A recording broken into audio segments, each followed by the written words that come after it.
Hi, this is Jordan. And I'm Bryan, and you're listening to The Quality Varies.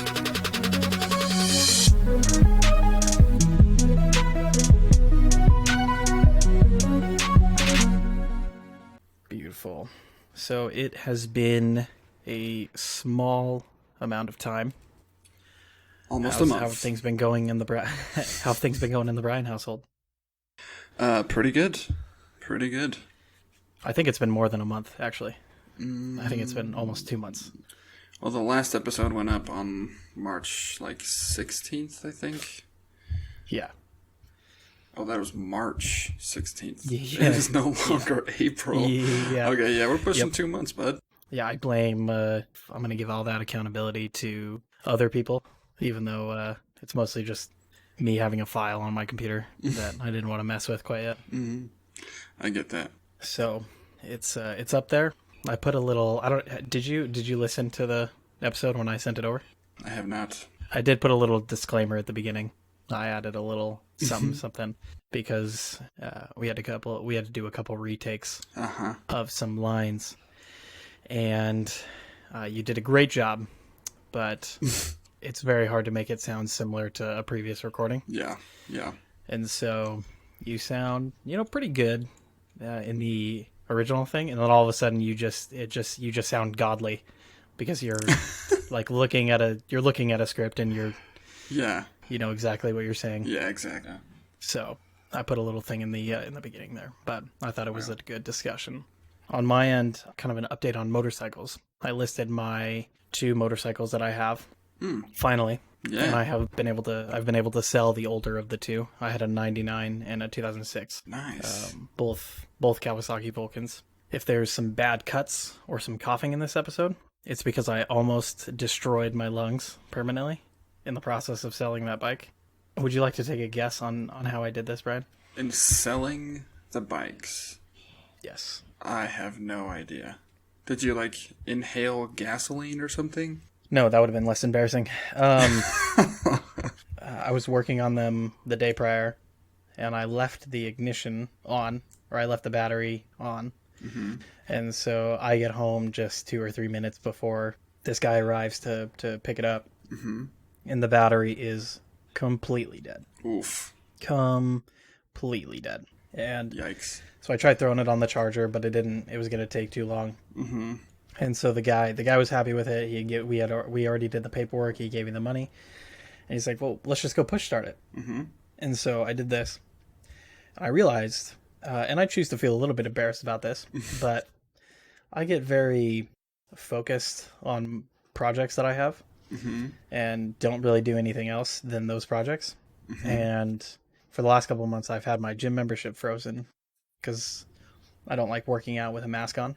Yeah. I haven't worked out a whole ton. And after we failed about 3 times push starting this bike, I was about on the brink of just obliteration. I was about done. Oh man. My roommate comes out and he helps us once or twice. Again, we still fail. And then it was all useless anyways, because then we just walked it back to our house and we just jump started it because why didn't we do that in the first place? Yeah.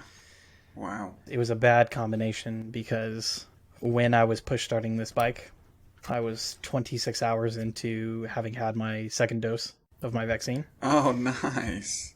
Wow. And that's when everybody starts feeling the side effects. Mm-hmm. And so I already walked outside and I was like, wow, the sun sucks right now. Not a fan of the sun. I was already not feeling the best. And then I went, and so not the best thing. I felt the need to pay my roommate some of my earnings from the bike just for walking out and saving me from the embarrassment that I was having. Oh, but yeah, we got him on his way. The kid had to stop probably 4 times in between my house and his because my radiator fan did not work. Oh boy. If he did it correctly, he probably spent the better part of an hour getting home. Yeah. I hope that went well for him. Mostly, I hope I don't hear from him again. That's what I would like to think. Nothing else has really changed on my end. For today's episode, I wanted to dive a little bit. You kind of gave a go, and you had thought of identity and diving into little bit more serious of a conversation for that show. And I wanted to do that for kind of a second time today. And I wanted to do it on expectations. How does that sound? Sounds great to me. Oh, I'm gonna have so many fun cuts to do from my coughing. I'm glad it's not just me. It's gonna be good. So, setting expectations. What would you're just a kid in high school or something like that? What would come to mind? What comes to mind for you? What would come to mind for you think the normal person? I mean, what do you think of? I think most people think of expectations as maybe a positive thing, something along the lines of like goal setting, possibly, or just setting an expectation for a loved one to behave a certain way. That all seems positive, right? Or at least that's how I used to think about expectations. Having worked in mental health, working at Desert Solace for a number of years now, there's a little bit different energy that I attach to the word expectations and what that means to me. For me now, an expectation it still falls in line with like goal setting, but an expectation is something that I want, but I'm not really committed enough to put forth effort or energy into bringing about. And so Interesting. when it doesn't happen, when my expectation doesn't come to pass, I have a tendency to feel like hurt or maybe victimized. I give my power away. It's a very passive term for me, I think, to just expect something to happen without doing much to make it happen. I don't feel control's not a very good word, but I don't feel responsible for either making or not making an expectation come to pass. Does that make any sense? It does. And I feel like, as we go through this and maybe some other topics in the future, they're broad for a reason. There's a lot of angles and experiences that affect kind of what your view on it is, what my view on it is. Mm-hmm. When I set an expectation for myself, I kind of want to discuss some of the positive points, and then we can dive the other way around and then maybe wrap up with maybe some more powerful terms or some more powerful language. Yeah. If there is stuff out there. But Sure. The word expectation as it is commonly used, what are some positive uses that you can think of in the way that most people use the word? Well, some like examples would be, setting expectations for my kids to behave a certain way, or setting expectations for this podcast to be listened to. I'm trying to think of just like a small everyday expectation. I expect my motorcycle to start up when I get on it to drive to work. I expect my house to not be burned down when I come home from work. I expect my family to still be there. These are all, that's all stuff that I expect to happen. I think reasonably so. All those expectations, give me a sense of safety or comfort in life. I can predict that I'm still going to have a house when I come home. I can predict that I'll still have a family when I come home. I can predict when payday is, and I can predict that I'll have food in the fridge. Luckily, it's not something that we have on a daily basis have to concern ourselves with, but people that aren't sure on a daily basis if they're going to come home to a house that's still standing. Right. That's probably a very stressful experience to have on a daily basis. I don't envy somebody that is going through that experience right now, and I definitely have that expectation that when I come home, some things are going to be in place, and I'll have the food that I bought the day before in the fridge, and I'll be able to cook it up, and I'll expect that my roommates haven't eaten my food. My roommates most likely expect the same thing of me, and there's a million different examples of expectations that we might have for ourselves and others. A little bit like identity, their specific uses, and to a certain extent on a lot of things, a way that it might be helpful if we're aware of it. But expectation, in my experience, and the reason I brought it up was this was a discussion I had, and they were open and they were talking about in their marriage counseling that they have been having recently, and they've been pretty open about this counseling that they've been having, which is always an awesome thing to when somebody, when I step into that power to be open about my imperfections Yeah. and Yeah, the things absolutely. that I'm going through, and always a great thing. So they said during one of their sessions, they were really getting down into the topic of expectations, and without realizing it, the expectations that they were having for one another, without actually ever verbalizing those expectations to the other person. To give an example, I'll kind of start, and I'll give you a moment to think about it if there's any that you can think of. I wanted to challenge myself on what are some expectations that I might have for anybody around me that I haven't actually vocalized. And for me, I know it's a small thing, but going to in a work environment, I'm communicating with colleagues every day. In one of our specific interactions, if I work as an assistant in some regards during parts of the day. If I get a call or I get a text on something they need me to do, there's a couple of key pieces of information that I need to be able to help them. And I realized that I was setting this expectation that because I send a text in a certain way, I was setting an expectation that I should be getting this same kind of text back for just clear communication. And I had in my head like, oh, it's just it's obvious. Got to help our clients and be quick and informative and everything like that. I'm being vague for a reason, but I realized that I was getting frustrated that I would get these texts from some of my colleagues and it wouldn't be in the way that I wanted it to, and I would get mad about this. And I've never actually talked to them about it. I've never said like, hey, when you send this to me, like it would be really helpful if I had this, or you let me know if this was or wasn't done already, so I didn't, the firm didn't look like a fool for going back to it a second time. I was just making an assumption and just sitting here like a bitter little kid when I wasn't getting what I wanted without communicating it as well. I hope that wasn't too vague, because I have a very clear picture in my head on what it is. But No, I think what comes to mind for you, or do you have any comments on that? Yeah, no, I think that was clear enough. I mean, I felt like I understood what you were getting at anyway.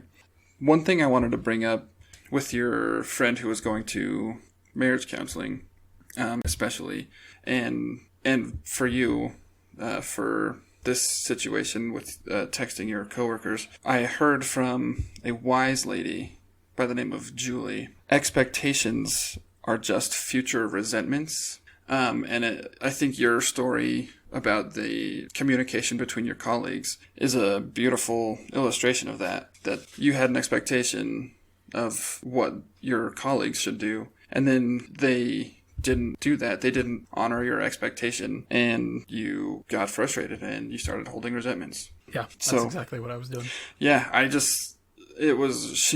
she has a way with words, as you know. And it's so perfect, because so many times it's true. We set these expectations. I set expectations on my kids to not yell at each other or hit each other. And that's all they do is just yell and scream and fight and hit. And if I'm not careful with that, I can very quickly go to a space of resentment and anger towards my kids, which is the last place I want to be, but I find myself there frequently until I learn to let go of the expectations that they're gonna behave all the time, and then I accept that they're gonna fight when they fight, and they're gonna get along when they get along, and that allows me to be in a much better space to react to them and to parent them and to teach them. I love that line. As far as expectations or future resentments. And that did bring up one more example that I wanted to share. In recovery, I realized that I did have a lot of resentments around church and organized religion and the faith that you and I are both in. As, when I was a kid, I had all these expectations that I didn't verbalize to the people around me. Mm-hmm. Not that that would have been the best course of action. I had expectations for what all these people around me should be acting like, and instead I was just around a bunch of imperfect people acting like they were perfect people, Mm-hmm. which is exactly what I was trying to do as well. I make a story that's it's a common thing. Yeah. But because it was different than what I felt should be happening, then I had resentments. And that doesn't mean expectations is an easy word to use, but I get to step in whenever I'm aware to the state of being of just accepting imperfection. That's a complicated way of saying it. I get to step into being imperfect, and everybody has that option. Mm-hmm. And I have my faith, my stance on it is now it's definitely a perfect church led and followed by imperfect people. Mm-hmm. And somebody that has a faith in any religion, I imagine that can be carried over to a bunch of different kinds of faiths, because as a 12-year-old who just has a bunch of people around you that that they're lying, or they get up there and talk about something and that they acted the complete opposite way Mm-hmm. the week before. Or I started to get a lot of resentments when I started going to recovery meetings as a teenager. Mm-hmm. And I was of course, because pornography and sexual addictions, among all the other addictions, are extremely common, I was seeing a bunch of people in my church at those meetings. Mm-hmm. And I was like, what the heck are you doing here? You were spouting off all this stuff at church, and that's a state of mind that doesn't work for me. Right. But it was about those expectations, and I was victimizing myself. Mm-hmm. And yeah, that it was hard to stay connected while I was in that state of mind, for sure. Yeah, absolutely. That's a great word, victimize. I very much do that when I set expectations that people don't live up to. I talked about my kids, setting expectations for my kids. I so frequently just give all of my power to my kids' behavior immediately when they start fighting, no matter what I'm doing. If I'm doing chores around the house or just watching TV, as soon as they start fighting, I will go from, complete just presence and peace, sweeping or doing dishes, to 1,000,000 degrees in my head, just furious that how dare they have a difference of opinion, or how dare they have feelings toward each other. And I just get so angry. And all that is me giving my power and victimizing myself to my kids. And they're just being kids. They're perfect. They're perfect at being murderously violent to each other. Yeah. And I didn't know what you were about to say, but I knew it was going to be good. Yeah.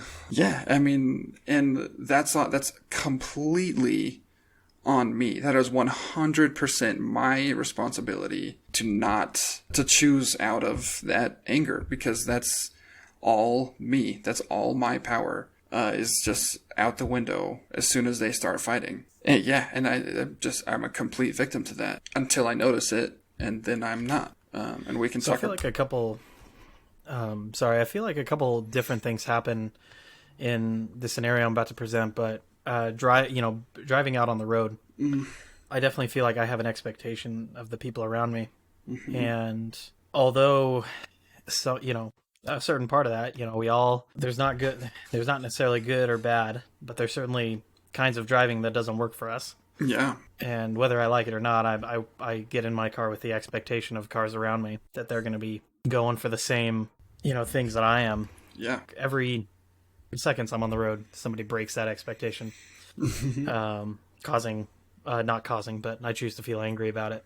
Yeah. And that also has to do with making stories about other drivers and why they're doing the things that they're doing. Yeah, that's called fundamental attribution error. Okay. Mm-hmm. So there is a word for that. Well, a term for that. So tell me a bit more about like the kind of the actual thing around that. What is it called again? Fundamental attribution error.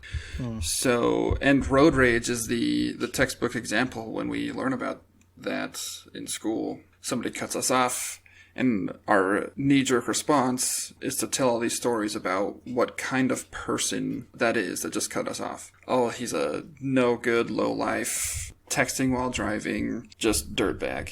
You know, he's got all these problems, obviously, and he's a second-class citizen. You know, just the list goes on and on.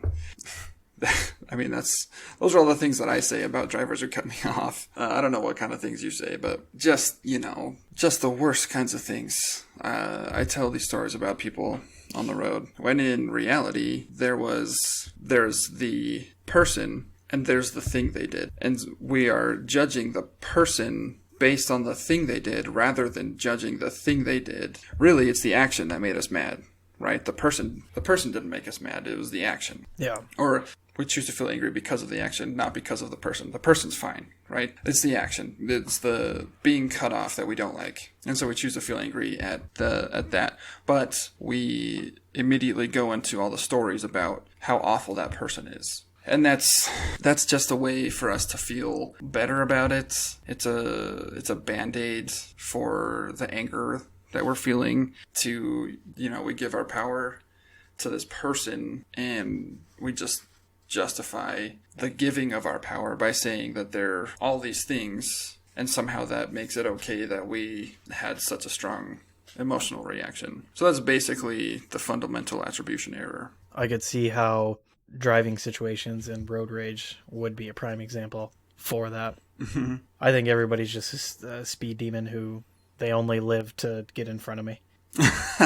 And so that's my personal vice that I've been dealing with lately. That's something I get to work on for sure. And certainly I think every car that's next to me on the road at a stoplight when I'm on my bike that stays with me when I speed up just wants to prove that they can beat a motorcycle. I just automatically they're just trying to prove something. Yeah, I go there instantly as well. Yeah. And they could, I'm not going to make more stories about what they could be doing, but I have no idea what's actually going on in their heads. Right, exactly. And that's the thing. I know what's going on. We don't know. In my head. Yeah. I know what's going on in my head, which is instead of focusing on the road, for one thing, I'm focusing on this guy next to me, and I'm creating a problem for both of us by making sure on God's green earth that he's not going to beat me.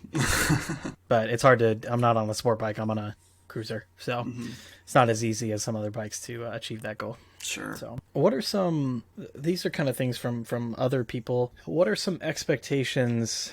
Bryan, can you think of an expectation that somebody else has had of you that you weren't aware of? And because of that, you failed. You didn't meet that expectation. Does something come to mind immediately? Back, I don't even know how many years ago now. The second job I had after I got married, I worked at a vinyl window and siding company. We were a distributor for the general contractors in the St. George area. I worked in the office and I did a lot of the ordering, the product management, keeping the warehouse stocked, and making sure orders were getting out on time. But our general manager got transferred up to the bigger office up in Salt Lake, and so it was me, a underexperienced office worker, and the previous office worker who got promoted to general manager, and one other warehouse/delivery driver. We did have one of the most experienced general managers on the West Coast, and a highly experienced office worker, and two warehouse/delivery guys. Our workforce was really crippled when the manager got promoted or transferred. So I had all these responsibilities and a lot of big customers in our area, and the pressure of the surge in business was too much for the new general manager of the branch. So he quit. And so we were left with me and the other warehouse guy. I just got swamped, and I got called into the manager's office, and I actually got a write-up because this pile of paperwork had caused significant loss of business for one of our customers. my boss even said, I hope this isn't a surprise. Like, I know you're working hard, but this is kind of a big deal. I just told him, it is. I am really surprised. I didn't foresee this customer taking such a big hit, and I think it's pretty obvious that we've all been running around like headless chickens trying to keep this business afloat. That was a miscommunication on our part as a business, internally, and my part with the customer. But there was several expectations that were not communicated to me. I didn't live up to it, and there was some serious consequences for that. That was probably the biggest example of that in my life. I had some pretty serious consequences for not living up to somebody's expectation of me. The thing that came up for me was also work related. A previous business that I worked at was having some kind of gas leak in the building, and I had no idea what the friggin' procedure was for that. But I called my supervisor, and then their supervisor, and then their supervisor, and nobody answered. And so I just started, until then, since I didn't know how dire of an issue that was, because I didn't know if this was a immediate safety thing. I just didn't know what I didn't know. I was 18, 19 at the time. Mm-hmm.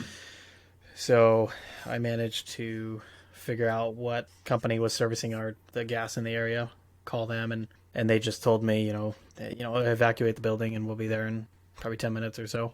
I just gave the employees the line to, because they had called, because they also couldn't reach somebody above me. Mm-hmm. So I gave them the line to have people start going out without frightening them or anything like that. Mm-hmm. And then when I was on my way over there, I did get a call from the general manager. After that, I wasn't really involved. But the day after, I realized that they were frustrated that I didn't. Apparently, I was in that situation. I was supposed to call, X, Y, and Z, people, if the supervisors can't be reached. Mm-hmm. I had no idea. That had never come up for me. Mm-hmm. But it was an expectation that they had. They had an Yeah. expectation that if something like this were to go down, that all of these avenues would be taken before doing what I ended up doing. Once we established that miscommunication was there, we were able to dial back a bit, because I was on the brink of being fired, because I was evacuating the building. Mm-hmm. That Yeah. I never looked into whether or not it actually needed to be evacuated or not. I was the one that had called that, and that's a pretty big thing to do. Mm-hmm. If all the steps hadn't been followed through. Right. Outside of expectations, I certainly got some frustration about that. But for this specific topic, that's exactly what they had, expectations that I wasn't aware of, and it came to a head, and it caused a lot of issues, and certainly some frustration for them, because that, I had my morning kind of became a little bit more annoying, but their operations was completely disrupted for the entire week, and they had a lot of people that they all of a sudden kind of had to answer to. Yeah. That's what comes to mind for me. That's for other people. The other thing that I want to dive into is personal expectations. I want to give kind of an example or two, just to kind of paint a picture, and I'll let you kind of think of one. But I want to talk about some intentional expectations that we may have been coming up for ourselves, that doesn't include another person. And if you've gone through and kind of like we have, where we've kind of learned the different, as far as expectation versus some other things, sometimes it's hard to split maybe some healthier things that we've done from maybe some unhealthy expectations that we have. Mm-hmm. Trying to think of an unhealthy expectation that it's harmful if I find myself not having met it, is for work. I have this expectation, because my family preceded me in this area that I live in, and it was impressed upon me that the name in this area meant something, and that I had to kind of hold I had to kind of hold to that name Yeah. in all of my, dealings and maintain honor in all of my dealings because of that, which isn't a bad, it's not a bad thing anyways. Sure. But I have this expectation of myself that I'm going to maintain this name. Not necessarily like my focus isn't on doing the best thing in that situation, but just sometimes the first fear is, will this thing mess with the name that's here in town? Mm-hmm. Yeah. And that's not where I want my attention to be. And so that's something that came to mind for me, is that there's a lot of it that's perfectly healthy. In that situation, that's not the first thought that I want to turn to. What comes to mind for you? Or if there's not one now, has there been one in the past? Yeah, I can think of a couple. The first one that came to mind was the expectation I have of myself to be, whatever this means, but a perfect dad or a perfect husband. That's been pretty persistent throughout my adult life. And that the definition of perfect husband and father has changed. And personal expectation kind of dips into that identity conversation from last time. Absolutely. Yeah, 100%. This identity of a dad and the expectation to be a good dad, certainly they're connected to each other.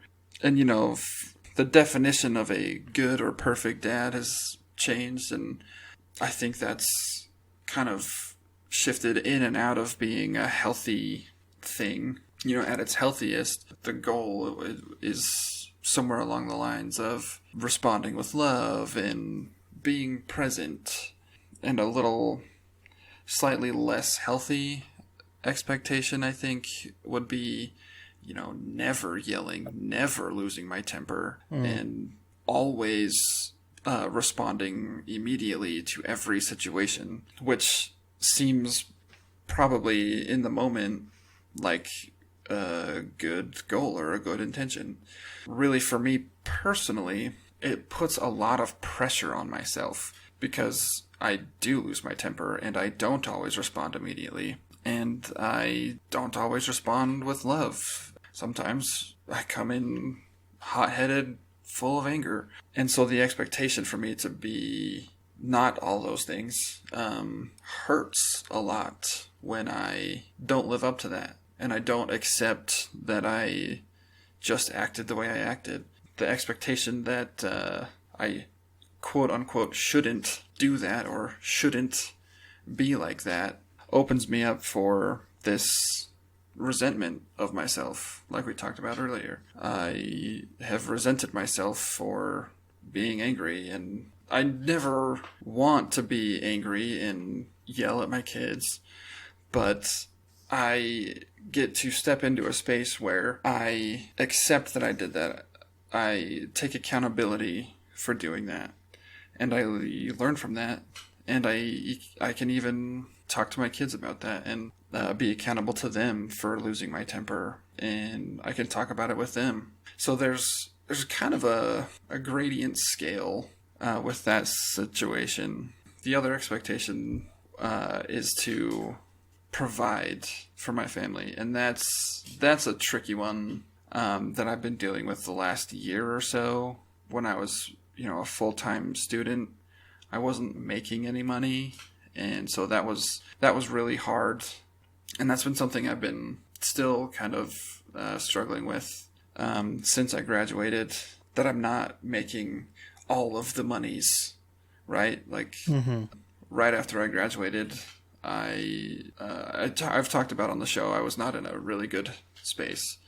I thought, man, I've got my degree now. I should just be like making so much money, and I'm not. And so I had all these thoughts about myself, and like it was really detrimental because I obviously wasn't living up to my own expectations, and it hurt. The other side of as well of that I want to touch on is in that moment, there's those expectations as well that you haven't even recognized yet. And so like at the time, whether you did or not, there's certainly a fair number of people out in the world that are probably going through a similar thing, and they don't realize why they're just not feeling like the way they want to.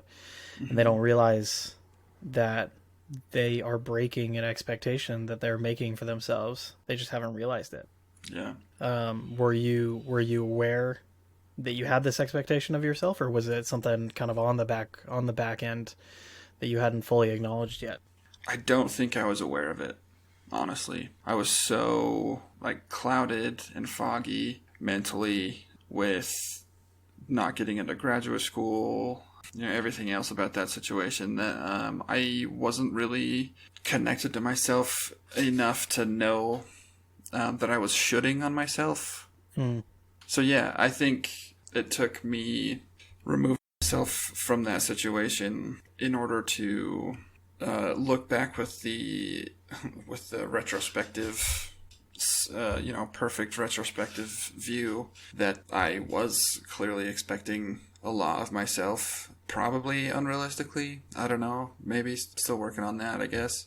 But yeah, I was definitely shooting on myself, which is never healthy, and that's probably the Reader's Digest.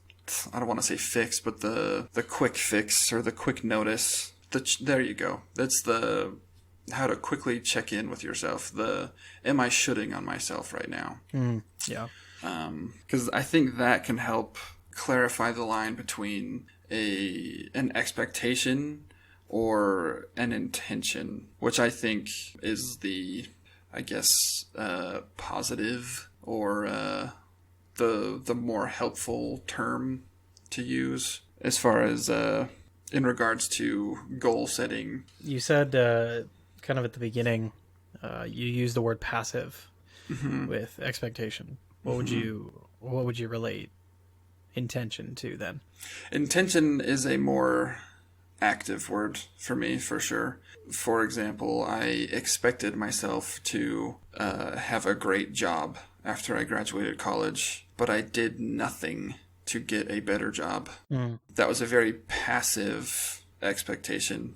An intention would have been more active on my part, even as little as verbalizing and grounding myself energetically to a better job. And we're getting into what we call woohoo witchcraft here a little bit. But energetically connecting myself with a better job or better situation, that's more of an intent than an expectation. And it's hard to describe, but it's more powerful. There's and I think you know this, but there's definitely power in like meditating and really focusing your energy on your goals, as opposed to expecting myself to be a good dad, setting the intention in the morning that I will be loving today. I'm connecting with the energy of love, and I'm connecting with the energy of patience and peace today. There's way, way more power there than just, passively expecting myself to be those things, Absolutely.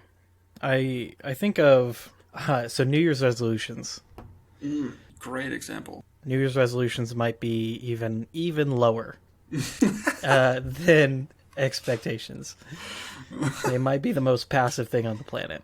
Yeah. But only if we let them be, right? We can turn those into intentions if we choose, right? We can.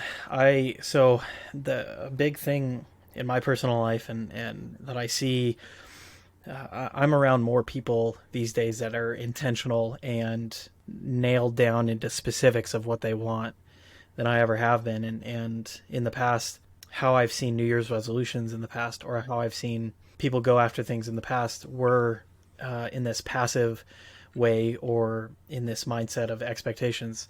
And expectations really is, depending on what's going on, I am either not doing anything, victimizing myself to whatever it is, or most of the time, I'm just straight up taking no personal accountability for that, like you said. When I have this let's say I have this expectation, something that came up this year was a discussion about my pay at work, and if I walked in with an expectation of that and how that meeting was going to go, that would have been terrible, because in my mind, when I have an expectation of something, I'm not doing anything towards it. When I have an intention that's more specific, and I'm being accountable in my intentions, and the other word that comes to mind is commitment. Mm-hmm. And so the thing that I would throw in the pot as well for expectations is I'm not being accountable to what I want. Right. If I say I want, like you were saying, you wanted this job, but you were not being personally accountable to that. Exactly. So on the flip side of that, we've mentioned a couple of those powerful words. And so for me, yeah, intention is one of those. Commitment is another. The opposite for me of New Year's resolutions are there's an acronym for it, and there's a bunch of different things, or a bunch of different kinds of acronyms and tools that you can use. But SMART goals. The summary of it is, let me try to go through it: specific, measurable, attainable, or realistic, or something. Yep. With a timeline. Yep. There's a lot more personal accountability there, as well as making that resolution more powerful means breaking down the resolution into smaller, quote unquote, smarter steps that can be completed one at a time. Yeah. What else comes to mind for you as far as the flip side to that, the things that do work for you instead of expectations, Brad? I love that you brought up accountability. That is huge. As far as the flip side of expectations, yeah, I think accountability. I think that sums it up, really. For an intention, I ground myself to intentions. I align myself with intentions. And when my intention doesn't come or something, I get to be accountable for that. I either wasn't clear on my intention, or I didn't do anything about it. And that's what we've been talking about, really. Intentions are active. There's things you do. There's actions you take to achieve intentions. Yeah, I think you said it perfectly. There's, you're accountable for it. You're taking accountability for it showing up or not showing up. And you are taking steps, you're taking actions toward your intention. In the Desert Solace Recovery program, one of the amazing things that we get to do is regular, daily equine therapy. Mm-hmm. And the gal that ran it over there when I was attending, we mentioned Julie before. I quoted her earlier. She made it very clear very quickly what intention meant, mm-hmm. because she would explain what the intention was of the activity. She explained what the boundaries were, and what the parameters were. And before we went out there, this was explained before we went out there to do the activity. She would ask you, are you clear on your intention? I don't know exactly what the wording she would use, mm-hmm. but what she was challenging on us is if we were clear on the intention. I'm sorry. We got clear there, or we weren't going to be successful out there, because she wasn't going to explain it again. That was, mm-hmm. She was asking us there, and we got to get clear right then and there. And that was just a cool lesson to myself on, it was a double lesson. The equine therapy was amazing, but she got to teach something else in that room every time when she would go through all of us, and she would explain what she wanted and the thing that she would be having us do. And if we wanted to get something out of that day, we got to be aware and in the moment and intentional in the present. Mm-hmm. And it was awesome. It was something I didn't really appreciate until after I left, and I had been able to notice the difference in the beginning versus at the end on how I was treating that moment and how I can apply that to other things. This is again for personal stuff, and I want to still touch on how that looks for what's the healthier thing for other people and working with other people. For me, I think of, instead of expectations, which is again passive, probably not communicated mm-hmm. effectively or clearly, I have boundaries and commitments with other people. Would there be anything else that you would add to those words, Bryan? I would say clear boundaries and commitments. Yeah. But yeah, absolutely. am a big fan of stating exactly what people can count on from me and holding myself and others to that, where people might ask more out of me or ask me to do something that I've not committed to or even committed to not do. Not just in the workplace, but everywhere in my life. It becomes really easy because I'm clear. When I'm clear, it's easy. These are my boundaries. This is what I'm committed to. And I keep my word. And so I just explain that to them. I've explained that several times at my old job. This is my word and this is what you can count on from me. Yeah, absolutely. And language is funny. And I know in the world there are a lot of times where the word expectation is used that isn't unhealthy at all. You go into an interview and the boss says, these are my expectations of you. Mm-hmm. It's great. That's exactly what I want. Sure. The word is being used in the healthiest way it can be. Sure. Yeah. They're being clear with me with what they want from me, and I'm committing to it if I'm working there, and that's fantastic. And so folks get to distinguish for themselves kind of what's going on in their lives, and if they, when I hear that word, I just get to challenge myself real quickly. Mm-hmm. Am I setting an expectation for myself in a way that I'm just not being accountable? Mm-hmm. Or am I good? Am I good to go? There's nothing wrong with the word expectation. Right. But there's a lot of situations where the meaning behind that word is nothing because I've done nothing. Right. Is there anything else that you would want to add to that, to kind of the topic? I think you hit it right on the head. I would just say it all starts with noticing. Like you said, everything starts with noticing it. Checking in with yourself first. That's the first step. Checking in with yourself. The second step is noticing whether or not you're in a healthy state of mind or if you're shooting on yourself. And then once you've noticed, this is a passive, empty, nothing expectation. Okay, great. Now I've noticed it. Now I can put some energy into it and I can align myself with it more and I can set little steps toward it that I can do something. Yeah, absolutely. I definitely agree. Awareness, as always, is sometimes the hardest, but the first thing that needs to happen. Thanks for chatting a little bit about that, Bryan. We'll see where the road takes us next episode. Yeah, maybe we'll do something a little lighter. It's been like 2 episodes since we talked too much about D&D. So yeah, maybe we'll do another D&D episode. Who knows? Thanks, guys. We will see you in the next one. Peace.